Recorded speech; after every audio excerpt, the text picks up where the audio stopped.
नमस्कार मित्रांनो, आज या मालिकेमध्ये आपण पाहणार आहोत की ऋषी आणि कमळी आता चहा पिण्यासाठी एका टपरीवर थांबलेले असतात.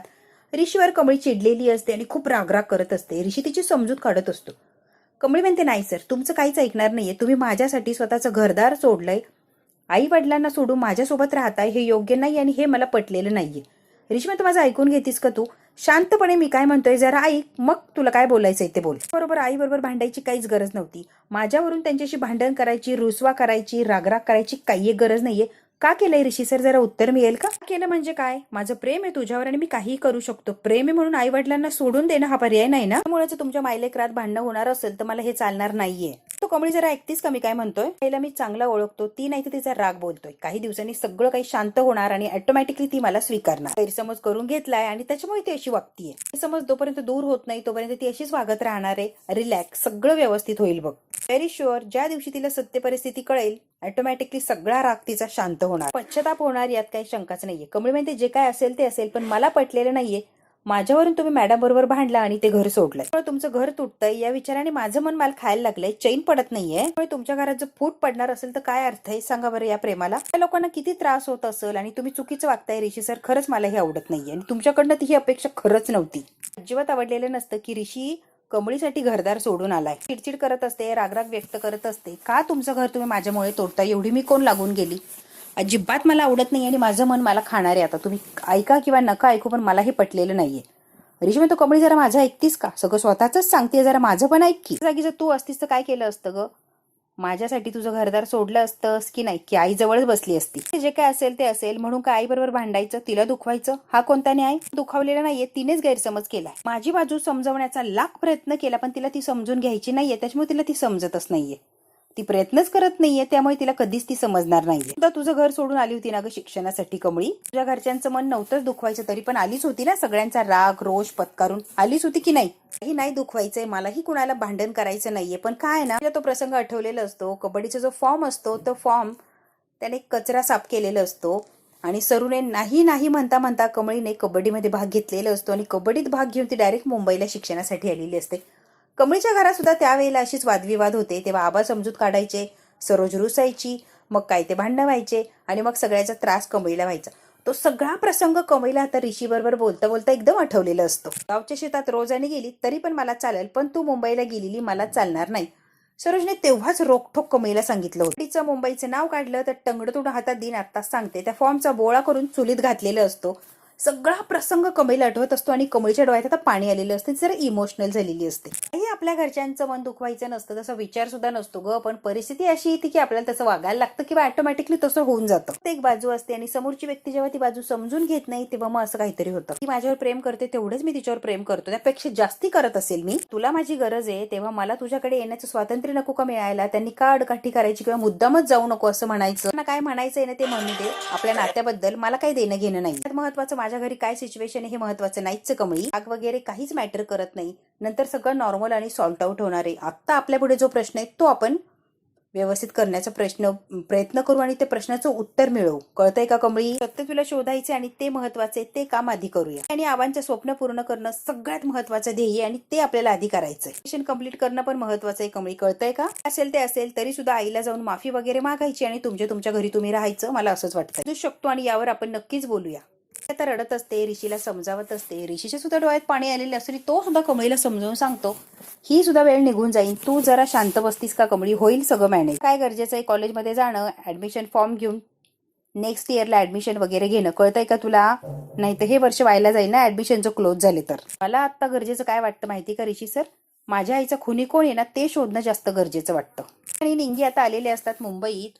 तिथून लगेच फोन लावलेला असतो की आम्ही दोघं सुद्धा आता मुंबईत पोहोचलोय ऋषी सर. ऋषी म्हणतो, हो का निंगे, पोहोचली का? त्यावर कळालं की पुढच्या वर्षीच्या ऍडमिशनच्या शेवटची तारीख आहे. आज काही करून फॉर्म भरायलाच लागेल. ते सर कमळीला घेऊन लवकर इकडे आजच्या आज फॉर्म भरून टाकूच या. आता निंगीला सांगितलेलं असतं की मी जे सांगतोय ते कर. ऋषी जसं सांगतो तसं निंगी आता करणार असते ऋषीला तिथपर्यंत पोहोचेपर्यंत. बरोबर समजून सांगितलेलं असतं की निंगीला काय करायचं आणि काय नाही. ऋषी म्हणतो, मी आलोच. निंगी म्हणते, होय सर मी वाट बघतीये. कमळीला शांतपणे सांगतो, आज फॉर्म भरायची लास्ट डेट आहे. कॉलेजमध्ये जायचं आणि फॉर्म भरायचं ते महत्वाचं आहे. ते आधी करायचंय म्हणजे करायचंय कोणत्याही परिस्थितीत. आज जर वेळ निघून गेली तर वर्ष व्हायला जाईल. पर्यंत त्या गाडीचा मालक सापडत नाही तोपर्यंत मला चैन लागणार नाही. मन चलविचल होत राहणार, ते कुठं स्थिर राहणार नाही. आता फोन आलेला असतो, आरटीओ मध्ये जो एजंट असतो त्याने फोन लावलेला असतो, न्यूजपेपरची एक कॉफी दे मला म्हणून ऋषीला फोन लावलेला असतो. ऋषी म्हणतो लगेच देतो मी तुम्हाला. आता फोन बंद झाल्यावर कमळीला म्हणतो की त्या आरटीओ मधून फोन आहे, त्याला कॉपी हवी त्या न्यूजपेपरची, मी लगेच त्याला कॉपी देऊन आलो. ते मी पण येते.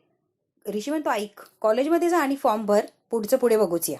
कॉपी देतो आणि कॉलेजमध्ये तुला डायरेक्ट भेटायला येतो. पहिला काही केलं तरी कॉलेजमध्ये जायलाच लागत असतं कारण शेवटची तारीख असते आज. आता नयनतारा घरी आलेली असते आणि रोहितला जो प्रकार घडलाय तो सगळा प्रकार सांगते. रोहितला तळपायाच्या मस्तकात गेलेली असते कारण ऋषी इथे आलाच कसा. रोहितला असं वाटलेलं असतं की तो गावाला गेलाय म्हणजे त्या कमळीच्या गावीच राहणार, इकडे तो परत कधीच येणार नाही. इतक्या लवकर माघारी येईल याचा अंदाज सुद्धा नसतो आणि ऋषी मुंबईत आलाय हे कळायला अगदी चलबिचल व्हायला लागलेली असते, चिडचिड करतो. ची मुंबईत आलाय काय सांगते आई तू? नयनतारा म्हणते हो आलाय मुंबईत आला हा प्रॉब्लेम नाहीच रोहित, कमळी बरोबर रस्त्यावर फिरतोय ना तो प्रॉब्लेम. सगळं होऊन रोहित त्याच्यावर काहीच परिणाम झालेला नाहीये, तो अगदी नॉर्मल वागतोय. भांडत होता उलटतो. रोहित म्हणतो कसं आहे नाही, या क्षणी ना तू ऋषीचा विचार करू नको, दे ग सोडून. अक्कल आली की तो स्वतः येईल, कशाला विचार करते आणि वेळ व्हायला घालवतीये. रोहितला काहीही करून सगळा बिझनेस स्वतःच्या ताब्यात घ्यायचा असतो, ऋषीला घुसूच द्यायचं नसतं. पण ऋषीत मुंबईत आलाय म्हणल्यावर अगदी वेडा झालेला असतो हा रोहित. तारा म्हणते कदाचित परत येण्याचा तो विचार करतही असेल रोहित, त्याला कधीच परत येऊ देणार नाही, मला गॅरंटी आहे. त्या मुलाला माझ्यापासून दूर करणार तेव्हाच काही ती शांत बसते. माझ्या डिसिजनवर आता ठाम आहे, आता मी काय माझा डिसिजन बदलत नसते रोहित. तारा म्हणते ऋषीला जर घरी परत यायचं असेल तर त्याला कमळीला सोडावं लागणार. कमळीला जर त्याला सोडायचं नसेल तर त्याला घरी परत येता येणार नाही म्हणजे नाही. काही झालं तरी तो घरी येऊ शकत नाही, हा फुल अँड फायनल डिसिजन आहे. म्हणतो आई तो ऑलरेडी डिस्टर्ब आहे, घरी जा आणि शांतपैकी आराम कर बरंच, कुठल्याच गोष्टीचा विचार करू नको, प्लीज जरा रिलॅक्स हो. इतकी स्ट्रेस पण तू कशी राहणार आहे दिवसभर, तुला फार त्रास होणार आहे ऑफिसमध्ये, तू घरी जा आणि आराम कर आणि या गोष्टींचा विचार करू नको प्लीज आई, कसलाच विचार करू नको. रोहित फार काळजी दाखवत असतो नयनताराला. करतो की मी हँडेल, तू टेन्शन घेऊ नको, मीटिंग माझी मी बरोबर हँडल करतो. तर आता निघून गेलेली असते. रोहित म्हणतो हा ऋषी कशासाठी आला असेल मुंबईत काय माहिती.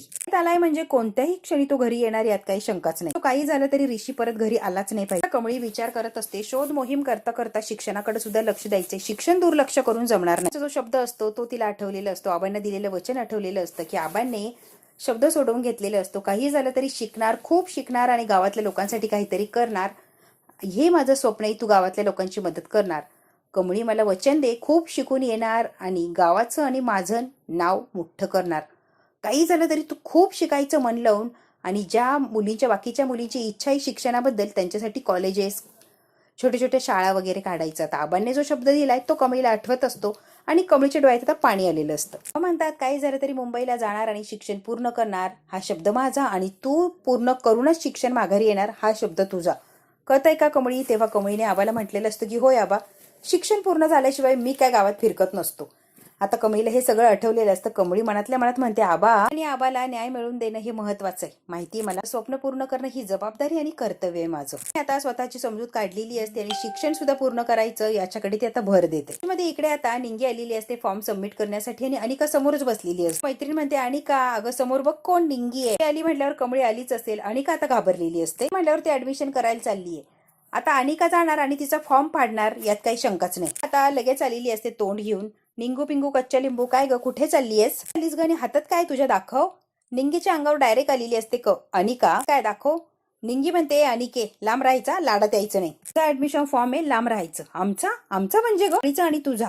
कमळी टमळी पण आलीये का? काहीच वाटत नाही का ग? लाज लज्जा शरम गेलेले तरी पण आलीच का ती शिक्षणासाठी? निंगी म्हणते तोंड सांभाळून बोलायचं अनिके, मला जायचं नाही त्या गाडीत बसायचं काय संबंध ग? अनिके उगाच काही बोलू नको, कामाशी काम ठेव, रोजक्यात जाऊ नको, भुगा करून टाकीन तुझा. ऍडमिशन भरायची शेवटची मुदत आहे, ऍडमिशन भरू दे, चल बाजूला हो.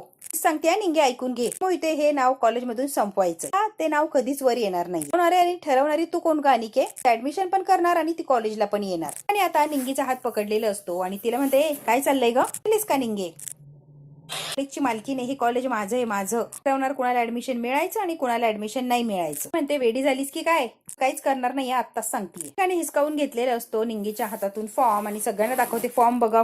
गावछाप कमळीचा फॉर्म आहे. कमळी या नावाचं प्रकरण कायमचं या कॉलेजमधून आउट करून त्याने निंगीला लुटून दिलेलं असतं आणि कमळीने तिला पकडलेलं असतं. आता कमळी अनिकाची चांगलीच वाट लावणार यात काही शंकाच नाही. त्यात आणि अनिका फॉर्म दे असं म्हणतं, फॉर्म मिळणार नाही.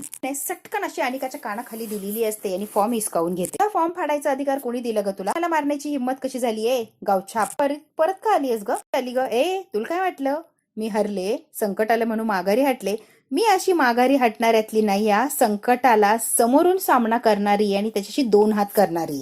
आई आणि आवाची शिकवण आहे की कुठे संकट आलं तर पळायचं नाही तर त्याला सामोरं जायचं. अरे लोक कुठे गेले ग कमळी? उरली ना आबा उरले साठी शिकतेस गे. दुःख झालं म्हणून माणूस संपत नसते ना, जगायला तर लागतच ना. परत हिमतीनं उभं राहायची ताकद मिळते. कळालं का? आणि का हे बोलणं चाललंय तोपर्यंत ऋषी सुद्धा येऊन उभा राहिलेलो असतो कमळीच्या मागे. मी जोपर्यंत जिवंत आहे तोपर्यंत मी लढत राहणार. काय करायचंय ना आणि का तू करत. आई आणि आबांसाठी नाही तर त्यांच्या स्वप्नांसाठी लढायचंय, खूप शिकायचंय. कधीच संकटापासून लांब पळून जायला शिकवलं नव्हतं मला. संकटाबरोबर 4 हात करायला शिकवलं आणि त्यावर मात करायला शिकवलं. तिने असं काही लेक्चर दिलेलं असतं की अनिकाची अक्कलच जागेवर आणलेली असते. आणि सगळ्यात महत्वाचं कानाखाली दिल्यामुळे बाकीच्या पोरी सुद्धा जरा घाबरलेले असतात. फक्त ऍडमिशन फॉर्म नाहीये, आई आणि आबाचं स्वप्न पूर्ण करायचं तिकीट आहे. कळतंय का? काय दुसऱ्याला कुणालाच फाडायचा अधिकार नाहीये. परत जर असं करशील तर याद राख, गाठ माझ्याशी. म्हणते हे कॉलेज माझ्या आजीचं आहे, तुला ऍडमिशन मिळणार नाही. आलेले असतात. कोण म्हणते ऍडमिशन मिळणार नाही? कमळी आपल्या कॉलेजमध्ये पहिली आली होती. मॅडमने जाहीर केलं होतं आपल्या कॉलेजमध्ये पहिल्या आलेल्या विद्यार्थ्याचं पुढच्या वर्षीचं पूर्ण कॉलेजचं खर्च वगैरे जे काय असेल ते कॉलेज फ्री मध्ये करणार आणि शिक्षण कॉलेज जबाबदारी घेणार. त्या मुलाचं सगळी जबाबदारी कॉलेज घेणार आहे का वर्षभरासाठी. कमळीची पूर्ण फी कॉलेज भरतंय. कमळीला फ्री मध्ये ऍडमिशन मिळेल. ऍडमिशन आधीच झालेलं आहे आणि कमळीला खूप आनंद झालेला असतो. मॅडम स्वतः येऊन सांगतात की तुझं ऍडमिशन झालंय बाळा. नंतर कमळी तुमची हॉस्टेलची सुद्धा सोय झाली. त्याच्या तोंडावर परत खेटर पडलेले असतात. आता करायला गेली एक आणि झालं एक. जाऊन सही कर, सगळे फॉर्मॅलिटीज कम्प्लीट होती. ऋषी कमळी निंगी चाललेले असतात ऑफिसला. सही करायची असते आणि ऍडमिशन कन्फर्म करायचं. निंगी ऋषी कमळी असतात चाललेले असतात. निंगी म्हणते लय भारी काम केला कमळे, 1 नंबर. आता बंड्या सुद्धा आलेला असतो की खुश असते. तेवढ्यात काय बंड्या येतो. बंड्या काय कमाल केली म्हणून तुला काय सांगू. 1 नंबर कमळीने अशी कमाल केली आहे ना बंड्या, तू ऐकल्यावर तू पण उड्या मारायला. काय काय झालंय काय सांग की, काय केलंय हिनं? निंगे सांगतीस का कमळीनं काय केलंय? कडीन आणि की परत आली होती कमळीला नडवायला. कमळीने सनसनीत कानाखाली दिली आणि तिची अक्कलच जागेवर मी फाडायला लागली होती. ऍडमिशन वगैरे घ्यायचा अधिकार नाहीये, माझ्या आजीचं कॉलेज आहे, माझी इच्छा आहे की तू कॉलेजमध्ये यायचं नाही. काय काय काय काय बडबड करत होती. कमळीने कानाखाली दिली ना की सगळी अक्कल गळूनच पडली. रजिस्टर मॅडम आल्या आणि त्यांनी जाहीरपणे सांगितलं कमळीचं ऍडमिशन झालंय, तेही फ्री मध्ये. आता हसत असतो, सगळ्यांनाच आनंद झालेला असतो. म्हणतो वा वा कमळे, क्या बात आहे, 1 नंबर. हेच तर मिसिंग होतं बंड्या. माझी खरी कमळी आहे ही मला मिळाली आता. तर अन्यायाविरुद्ध लढणारी हीच माझी कमळी आहे. म्हणते तुम्ही म्हटलं म्हणून कमळीचं ऍडमिशन करायला गेले, नाही तर डोसक्यात पण आलं नसतं बघा. असो निंगे, त्याचा विचार करायला नको. कामधंदे नाहीत आपल्याकडे, खूप सारे कामधंदे आहेत. तमाशा करते द्या सोडून. कमळीच्या लक्षात आले की ऍडमिशनच्या मागे ऋषीचं काहीतरी लक्ष आहे, ऋषीचं काहीतरी हात आहे. कमळी आता ऋषीकडे एकटक बघत असते. बंड्या म्हणतो कसं आहे ना, विष्णू झाले असतील ना तुमचे सगळ्यांचे, पाण्याचं बघूया चला, भूक लागली आहे सगळ्यांना. तो चला कॅन्टीनला जाऊन मस्तपैकी सोय करतो सगळ्यांची, चला बरं. चौघे सुद्धा कॅन्टीनला निघालेले असतात कारण भूक लागलेली असे, प्रवास करून आलेले असतात ते. ऋषीला म्हणते थँक्यू. ऋषी म्हणतो थँक्यू आणि मला, मीच तुझं अभिनंदन करतोय. अभिनंदन कमळी. परत एकदा स्वप्नांच्या दिशेने वाटचाल करते ना. मला अशी डॅशिंग कमळी बघून खूप खूप आनंद झाला. स्वप्नांपर्यंत पोहोच आणि स्वप्न नक्की पूर्ण कर कमळी. Welcome back fighter. खूप आनंद झालेला असतो ऋषीला. Sir thank you so much. अगं हटणार नाहीये, लढाई जिंकूनच दम टाकणार. का आणि कशा 2 मैत्रिणी असतात. ऋषी आणि कमळी बोलत असतात तेव्हा त्यातली एक म्हणते अगं ऋषी सर बघ की त्या गावच्या बरोबर आहे. दुसरी लगेच म्हणते आणि का ब्रेकअप वगैरे झालंय का ग? ऋषी सर सारखं त्या कमळीच्या मागे फिरतो आणि तुला धुडकून लावली की काय? शटापा, वाटतील ते बोलू नको. आणि कमळी बोलत असतात हे अनिकाला अजिबात सहन होत नाही. फोन आलाय म्हणून ऋषी जरा दूर गेलेलं असतं फोनवर बोलायला. त्या फोन आलेला असतो राधिका वहिनीचा. राधिका म्हणते ऋषी तू मुंबईत आलायस, तू काय करतोय? आपले किती दिवस झाले बोलणं नाही, काय नाही. काय रे ऋषी विसरलास की काय मलास का?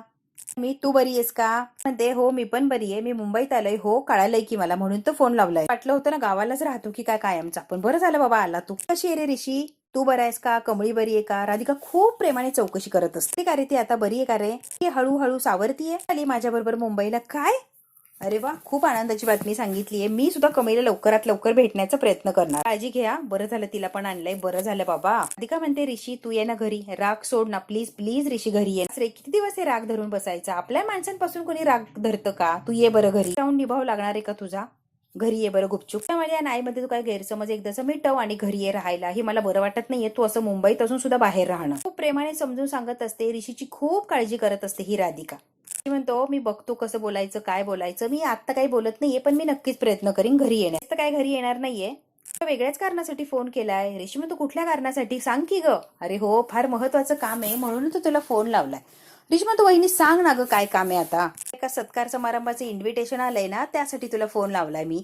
तुझा सत्कार करताय ती लोक, तुझ्यासाठी कार्यक्रम ठेवलाय त्या लोकांनी. मला मेल आला होता त्यांचा, करून तुला हे अटेंड करायला लागणार आहे. नाही म्हणू नकोस प्लीज. तिचा सन्मान आहे आणि तो असंच व्हायला जाऊ देऊ नको. काही झालं तरी तुला हा अटेंड करायचा आहे म्हणजे करायचा आहे प्रोग्राम. सगळ्यांना तुझा फार अभिमान आणि कौतुक वाटतं. ट्राय करतो. म्हणजे ट्राय बी नाही, तुला जायलाच लागणार आहे. तुझ्यासाठी कार्यक्रम ठेवला आणि तू कसं जाणार नाही, त्या लोकांनाही वाईट वाटेल ना. प्लीज ऋषी तू जातोय, जरा स्वतःची पण काळजी घ्या, स्वतःची अवस्था करून घेऊ नका.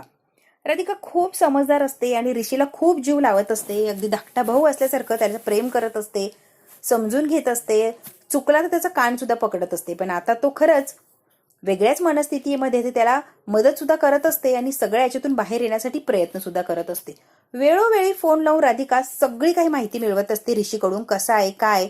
आता सुद्धा तिने तेच केलेलं असतं. जेव्हा जा काळजी घे स्वतःची. फार छान वाटतं. ऋषीने आता फोन ठेवलेलं असतं. अनिकाच्या 2 त्या मैत्रिणी असतात, त्या आलेले असतात. काय काय कमळी टमळी वाटलं तुझ्या हे मेली आहे म्हणजे दुःखात असशील, स्वतःला रूम मध्ये लॉक वगैरे केलं असेल, आता रडत असशील, सारखी आई आई आई करत असशील. पण नाही ग, तू सगळं विसरून आलीस की मुंबईला. दुःख बिक्क तुला काही झालंच नाही का आई वारल्याचं.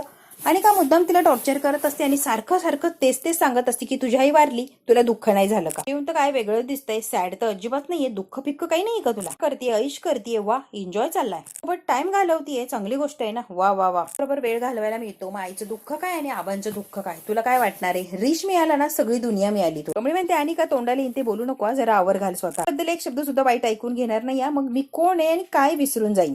थोडं पण दुःख दिसत नाही तुझ्या चेहऱ्यावर. दुःख कुठे, दाखव तरी निदान. काय गेलीये, दुःख जरा बाळग ना. दिसतंय का दुःख. कसं आहे ना, मी माझ्या घरी पार्टी ठेवली, खूप मोठी पार्टी ठेवली असणार आहे, म्युझिक असणार आहे, पार्टीमध्ये असणार आहे. तू आणि निंगी या की संध्याकाळी पार्टीसाठी सगळ्यांनी या.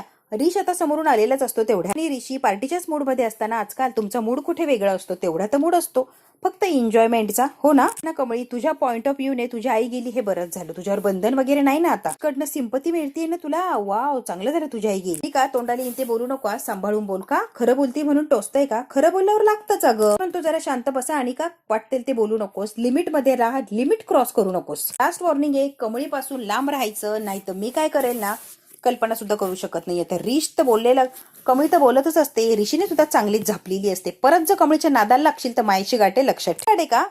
आणि का जरा शांत बस. कोण आहे सांगायची गरज नाही, आणि तुला सांगायची तर गरजच नाहीये. सांगायची गरज नाहीये मी कोण आहे, काय वॉर्न करायचं हे तू मला शिकू नको. आणि का महाजनला चांगलंच कळतं. मी तुला दाखवून देणार आहे की मी काय चीज आहे आणि मी काय करू शकते. ऋषी, अनिका महाजनला नडलास ना आता, अनिका महाजन तुझी काय अवस्था करते तू बघच. ते अनिका बासा, पुरे झालं तमाशा. माझ्यावर आहे ना, माझ्यावरच काढ. ऋषी सरांकडे जायचं नाही, आत्ताच सांगतीये. त्यांना अजिबात मध्ये आणायचं नाही, तुला आत्ताच सांगतीये. बोलायचं तुला काहीच अधिकार नाही हे लक्षात ठेवायचं. त्याच्या चांगुलपणाला कमजोरी समजू नकोस.